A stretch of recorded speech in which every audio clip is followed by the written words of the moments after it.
All right, coming into the live. Wait for a couple minutes here to get some people on. Make sure this thing is live. See where we're at here.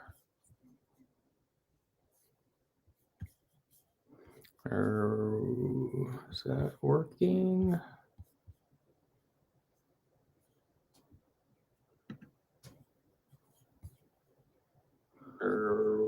Yeah, it's working. Okay, cool. All right. Thanks for joining, you guys. This is the second edition of Mindset Monday.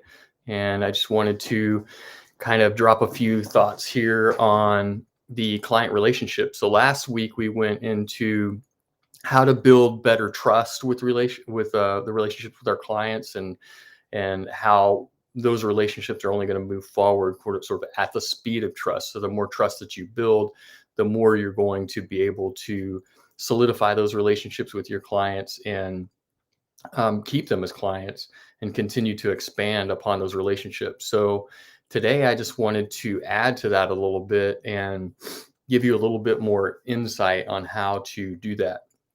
So I think for starters, there's a few things that people tend to think about when they're dealing with clients. And for me, it's like there's never, as long as you're adding value, like there's never too much communication. Like you can never offer too much customer service. You can never educate your clients too much. You can never do too much follow up. Again, to qualify that, it's if you're adding value. So I wouldn't recommend just always, you don't want every conversation with your client to be about trying to get their credit card number or payment or whatever. Like make sure that you have a solid system in place where the conversations that you're having with them are, adding value along the way. So one way that I do this is to continuously lead them down a path of what value I can add to them. So in the early stages of a relationship, it's always about the leads, right? I mean, that's really what they want in the beginning, and that's what they need. But once you get them to start working with you to get leads, then you can start expanding upon that and adding those little value propositions along the way to draw them in more and more and more into your wheelhouse, and again solidify the relationship for the long term, with the ultimate goal. And my own mindset part of it is to build your agency and to do that through referrals. So that's kind of where I'm leading with the mindset part of it today. So once you start delivering those leads, then you can add the reporting, monthly reporting. That's data that you can give to your client to help them grow their business. And they're probably not going to know how to read the data. They're probably not, number one, they don't know it's available. They've never had anything like that. Once you give it to them, they don't really know how to read it. So I would recommend that first, once you get them into supplying the leads, then start supplying the data at the end of the month. Like how many calls did they get? How many form submissions did they get? What does that look like as far as like, um, how many calls are going to voicemail, how many calls are getting missed, how do they sound on the phone? Like all of that is data that you can help to identify the challenges that they have in their own process and help them solve them along the way. So that's the sort of the next level. And then the next level after that, I would say most of these people are not like super tech savvy. So if you come in and bombard them with all these tech options, it's going to probably scare them away a little bit. But if you lead them down this path, like I say, adding a little bit on, as the relationship builds, then it's going to be a little bit easier for them to see the value of it and to not be afraid of it. So once you've gotten the leads, you're giving them the data on a monthly basis, get them into the system, like give them user access so that they can start looking at these dashboards on their own, and that they'll have access to that kind of data. Teach them that they'll have access to that data on an ongoing basis throughout the month whenever it's convenient for them to look at it. And then they can start to use that data for their own purposes without you being so involved in it. But you have to teach them how to do that. It goes back to education. So then I think the next step beyond that is when you get them to actually start using the CRM in a more integrated basis in their business, so that they're creating automations. They're using this as the primary means, the software, the primary means of coordinating the leads that are coming in. And then you've really gotten them to depend on you and the systems that you're providing, and that locks them as a client. So another path to that, and you can take it separate. You can start with this.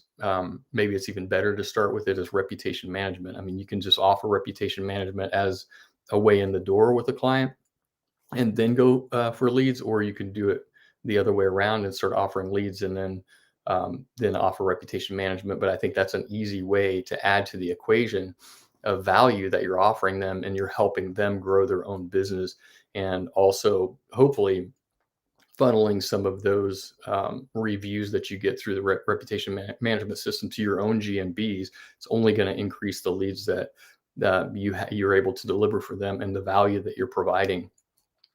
So I would just try to coordinate that, step-by-step process of getting them, down that path, and more integrated into the tools and value that you offer. And you can also create, like you did in the prospecting strategy in the beginning, to create, with heat maps, is to create walkthroughs of each one of these services and different value propositions that you're adding, so that you can teach them through the same prospect, or the same method rather, through video. Oops. So then, once you're really solidifying these relationships this way, I think the goal for me is to orchestrate referrals. So that means that you're not doing it haphazardly. You're not just off the cuff one day asking them for a referral. Like, think about the process behind it. Taking a client from maybe no trust in you, a little bit of trust in you, or whatever, wherever they're at, to so much trust that they're going to give you a referral when you ask. So think about what that might mean as far as like an incentive. What's going to motivate them, and what's going to incentivize them to give you a referral?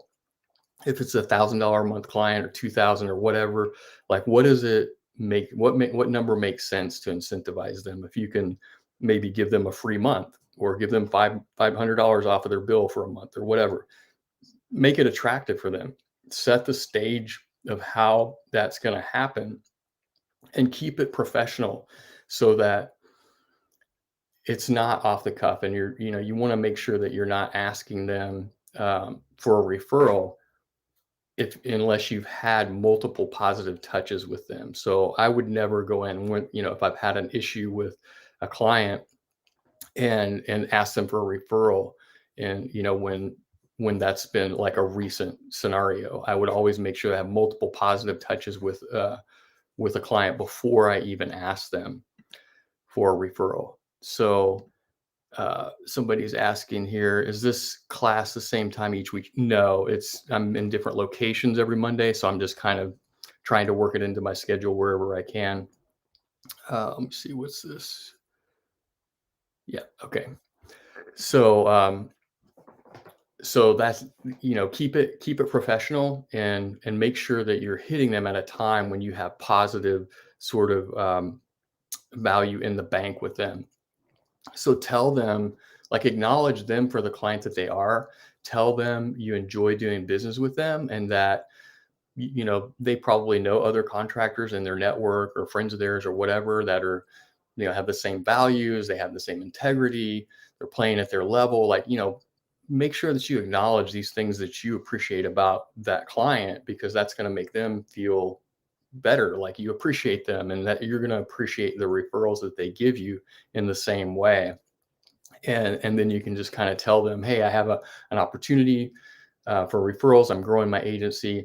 I'd love to have any referrals, and I'll give you this exchange benefit in exchange for that, whether that be a free month or some other, whatever that makes sense for you in your business. But think about, like, the amount of time, resources, and everything that it would take you to get another client. Like, it might make sense to give them a free month for a referral that closes, because that's going to be the path to converting them into a client is going to be much quicker because they're transferring their trust in you to that referral. You see what I'm saying? So you're going to be way ahead of the game on a referral client than you would be in trying to prospect from scratch. So there's a lot of value to you in that as well. So another way that you can make this easier for them is to help them see what you mean. Like, I always make sure and tell them over and over again, I'm never going to compete with them in their niche, because I think that even though we kind of tend to have exclusivity with our clients in a niche and a location, we don't always say it. But I make sure and tell them, hey, you're locked in, like you're my client in this niche, and I'm not going to compete against you. And I'm going to give you right of first refusal for any other niches that you might be interested in. But to make it super simple for them, like go and do research on 3 other niches, like identify 3 other niches that, in town that you would like to work in, and tell them, hey, I see really big opportunities in niche X, niche Y, niche Z, or whatever, and remind them of the benefits that you provide. And then, kind of like ping their brain about like, hey, who do you know in these niches? Do you have a contact directly?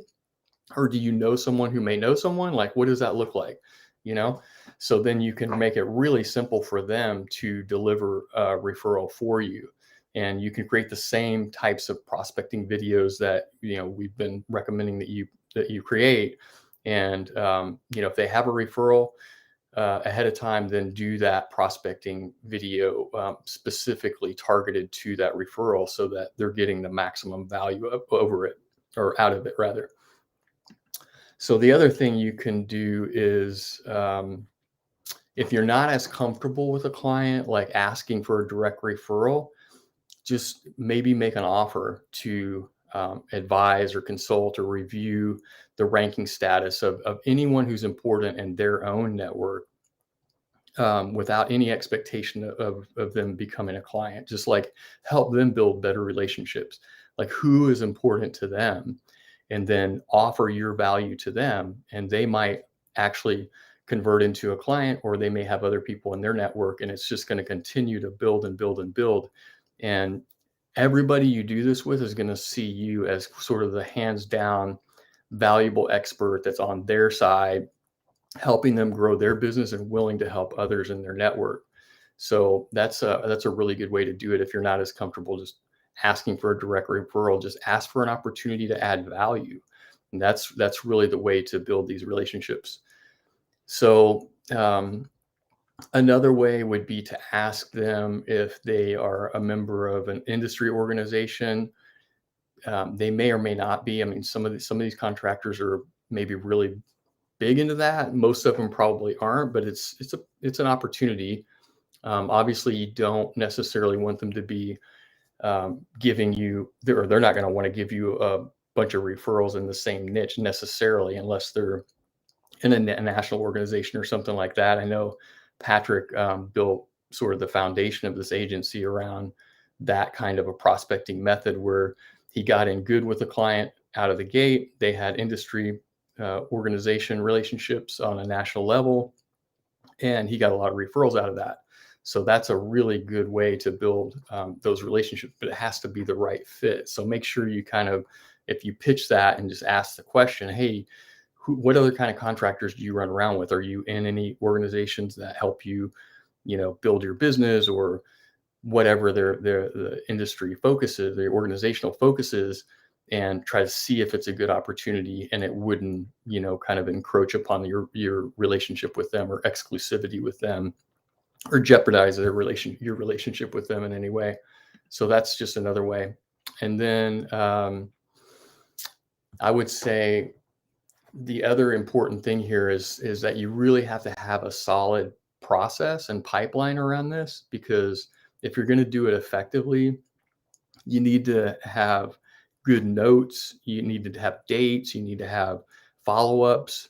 All of that needs to be set in place so that you're not just like haphazardly coming at them, at different times or whatever, where it doesn't make sense. Like, think about the timing and process behind it, and keep these notes and everything so that you're following up on that. And it's just a prospecting method. Like, I think once you get probably like 5 clients, like think about if you had each of your 5 clients give you 3 referrals. That that would make 20 clients, right? I mean, the referral closing rate is way higher than a cold referral, or a cold outreach rather. So if you could take your client base from 5 to 20, like what would that look like in your business? Um, thinking about it in those terms, I mean, quadrupling your agency through a referral. I mean, why would you even go and do cold prospecting? Once you have a few clients in place, that trust, you can just continue to leverage that trust to build your agency along the way. So the bottom line is that enhancing your initial client relationships is going to give you the prospect or the potential to get referrals on an ongoing basis. That's going to help you grow your agency. So think about how you can do that. And then once you get the referrals, obviously you want to treat them as VIPs at all times. You want to make sure that you're following up, that you don't drop the ball, that you're offering the value, and that you're making the client who referred them look really good. That they gave you the referral for a reason, right? And I've heard, like, when I listen to other salespeople and things like that, like, a referral generated client is more valuable. They're going to stick around longer. They're more profitable. And that's due to this transfer of trust that they're getting from your original client. So all that is, I mean, makes referral clients just like the best case scenario overall. And I know that most businesses don't even have any kind of a referral process in place. And I think most lead generators you fall into that category. They don't have an effective way to orchestrate referrals. So this is what I'm telling you is a solid, like, path to getting referrals and a process behind it to consistently generate referrals to grow your agency.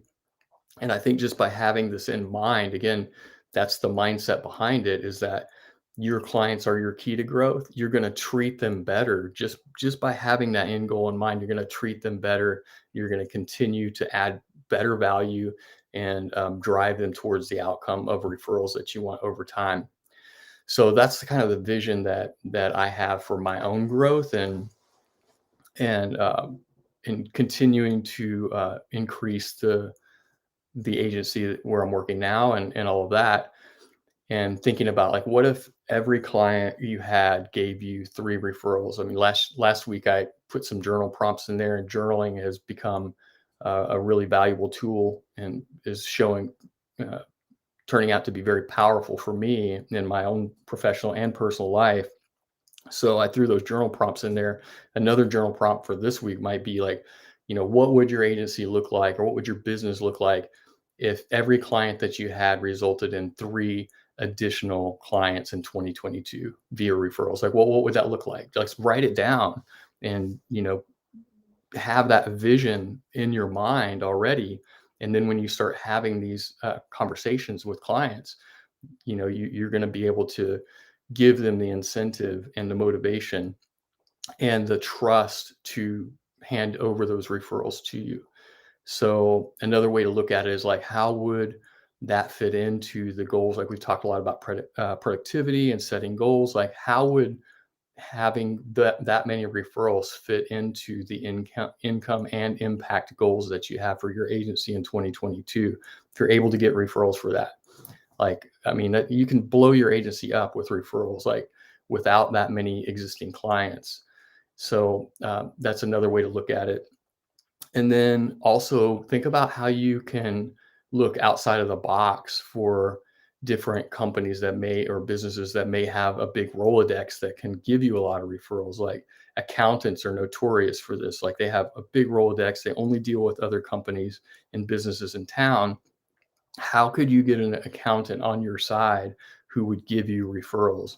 It's like attorneys aren't good because they have a lot of ethical obligations and things like that. They can't really take commissions. It just gets too muddy. But to my knowledge, like, CPAs and accountants can take referrals and commissions. So how can you build a relationship first, and then incentivize a CPA or attorney to give you referrals on an ongoing basis. So that's a way to think outside the box about it. And these are the kind of actions that can like make your agency. You get into the referral game and you can build a massive foundation. So that's all I really have today. I just wanted to dig in a little bit deeper on referrals because we're big on referrals. We don't really do any kind of outbound marketing or outreach unless maybe we have a producing asset in a location where we don't have any other clients. I don't have a network there or anything like that. Then I'll do cold outreach. But for the most part, if I'm just looking to grow, I'll just go to my existing client base and ask them for referrals. And it's super powerful. And if you have the type of relationships with them that I'm suggesting, this will be an easy thing for them to do, is to hand over 1, 2, 3, 5 different referral possibilities for you. And the close ratio is ridiculous compared to cold outreach. So I hope this helps, and just let me know in the comments like what experiences you've had with referrals. Have you asked for them? What was your success rate when you closed them, if you did? And how are you looking for or towards referrals in the future to help continue to build your agency? So I'd love to hear that in the comments. And that's all I have for you today. So I will hope to see some wins on Wednesday, and let me know what you think. All right, take care.